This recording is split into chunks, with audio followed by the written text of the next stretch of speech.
मी तुम्हाला या ठिकाणी सन्मानपूर्वक आमंत्रित करतो। विद्यमान आमदार आपल्यासमोर दीपकभाई केसरकर आपलं शुभेच्छापर मनोगत व्यक्त करत आहेत।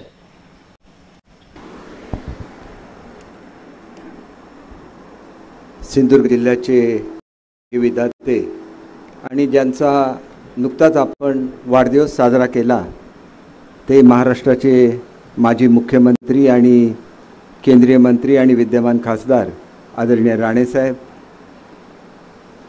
पणन विभागाचे अतिशय तरुण आणि तडफदार असे मंत्री आदरणीय जयकुमार रावल साहेब, सिंधुदुर्ग जिल्ह्याचे लाडके पालकमंत्री नितेशजी राणे साहेब, कुडाळ मालवणचे आमदार आदरणीय निलेशजी राणे साहेब, आदरणीय अनिल पाटील साहेब, खेबुडकर साहेब, मनीषजी दळवी, आंग्रे साहेब, राव राणेजी, अजितराव गोगटे, अभिजी नाईक, प्रभाकरजी सावंत आणि सर्वच मान्यवर, त्याचबरोबर इथं असलेले पणन संचालक आदरणीय कोकरे साहेब।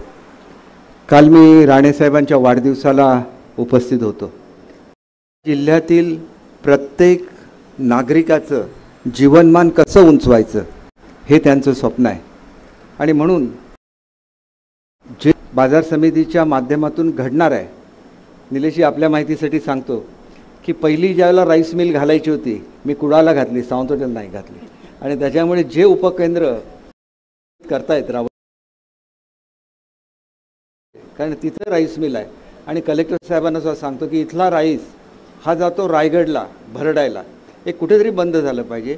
आमच्याकडे जे जे तयार होतं त्याची प्रक्रिया इथंच जाईल, नाही तर याच्या पुढच्या काळामध्ये इथं कोणी इन्व्हेस्टमेंट नाही। राणेसाहेब आपल्यासाठी सांगतो की आपलं जे उत्पन्न आहे भात हे भारतामध्ये आणि महाराष्ट्रामध्ये सर्वात जास्त आहे, 30 क्विंटल प्रति हेक्टर आहे। परंतु आपल्या योजनेमधून आपण ज्यावेळेला स्त्री पद्धतीने भात शेती करायला सुरुवात केली त्यावेळेला आपल्या अनेक उत्कृष्ट काम करणाऱ्या शेतकऱ्यांनी 150-150 क्विंटलपर्यंत भात काढलेला आहे। आता आपली ॲव्हरेज 80 पर्यंत जायला काय हरकत नाही। तुमचं जे स्वप्न आहे की दुप्पट उत्पन्न करायचं तर ते खऱ्या अर्थाने होऊ शकेल, परंतु बाजार समितीचं सुद्धा करत असताना ज्या ज्या ठिकाणी जे जे घडतं, कुडाळ तालुक्यामध्ये सगळ्यात जास्त भात तयार होतो कुडाळ तालुक्यामध्ये, असं मनीषजींनी सांगितलं तसं उपकेंद्र कुडाळला झालं पाहिजे आणि भातावरची जी प्रक्रिया असेल ती सगळीच कुडाळमध्ये घडली तर एक जिल्ह्याचा प्रत्येक भाग विकसित होऊ शकेल। जसं आपण मागणी केली की बांद्याला आम्ही 2 कोटी रुपये दिलेले सुद्धा होते राणेसाहेब, की त्या ठिकाणी आपण जे गोव्याला मासे जातात त्याचं होलसेल मार्केट असावं म्हणून, तिथं जागा उपलब्ध झाली नाही तर आपण एक पालकमंत्री महोदयांच्या उपस्थितीमध्ये मुंबईला मीटिंग घ्या आणि ती जागा जर उपलब्ध आणि कुडाळची जागा उपलब्ध झाली तर ह्याला सगळ्याला आपल्याला पैसे उपलब्ध करून देता येतील। तुळशीदार राणेसाहेब आपल्याला एकच सांगायचं आहे की त्याला तुम्ही आंब्याचा विषय काढता त्याला सगळ्या प्रक्रिया सुद्धा याचमध्ये झालं पाहिजे। आपण काय विभाग असेल तर तो वेगळं काम करतो, इंडस्ट्रीज डिपार्टमेंट वेगळं काम करतो, हे कुठेतरी थांबलं पाहिजे आणि आंब्यावरची प्रक्रिया ही मग तो आंबा ज्याला आपण पाठवतो त्याला त्याचं ग्रेडिंग असतं। आता आपण या ठिकाणी गोगटे साहेब बसलेले आहेत, एक्सरे मशीन्स दिलेले आहेत, त्या एक्सरेमधून ज्याला आंबा जातो त्याला त्यात साखा आहे की नाही कळतो, अनेक प्रक्रिया हॉट प्रोसेस करायला लागतं। तर ह्या सगळ्या प्रक्रिया जर पालकमंत्री महोदय इथं झाल्या तर हे आंब्याचं केंद्र बनेल की आंब्यावर कुठल्याही वेगवेगळ्या मार्केटिंग बाजारात जात असेल आंबा, कलकत्त्याला पाठवायचा, दिल्लीला पाठवायचा, असंख्य पॉसिबिलिटीज आहेत आणि ते व्यवस्थित नियोजन आपण केवळ आलो भूमिपूजन केलं, राणेसाहेबांनी मला फक्त फोन केला की पैसे दिले पाहिजेत, दुसऱ्या दिवशी आम्ही ताबडतोब पैसे राणेसाहेब दिले। तुमचा शब्द सिंधुदुर्गमधला कोणी मनुष्य खाली पाडणार नाही एवढं तुमचं कर्तृत्व आहे आणि तुम्ही ज्या ज्या गोष्टी मला आठवतो मोठ्या संख्येने आहेत, जवळजवळ 20 वर्षापूर्वी त्यांनी महिलांसाठी ओरसला एक केंद्र सुरू केलं राणेसाहेबांनी आणि ते स्वप्न आता आम्ही पूर्ण करतोय।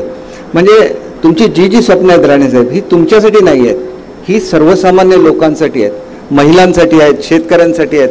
म्हणून मी आपल्याला एकच सांगतो की कुठल्याही परिस्थितीमध्ये येत्या 2 वर्षामध्ये तो मग आंब्याचा शेतकरी असेल, काजूचा शेतकरी असेल, भाताचा शेतकरी असेल, सगळ्यांसाठी काम केलं जाईल पालकमंत्री महोदयांच्या नेतृत्वाखाली, राणेसाहेबांच्या नेतृत्वाखाली आणि जयकुमार रावल साहेब माझे अतिशय जवळचे सहकारी राहिलेले आहेत आणि आम्ही एकत्र काम सुद्धा केलेलं आहे आणि त्यांना अतिशय आवड ही विकासाची आहे आणि आंतरराष्ट्रीय दर्जावर नेहमी ते जात असतात परदेशामध्ये, तिथलं बघून येत असतात, त्याचं इम्प्लिमेंटेशन करत आपले आता पालकमंत्री हल्लीच हॉलंडला जाऊन आले.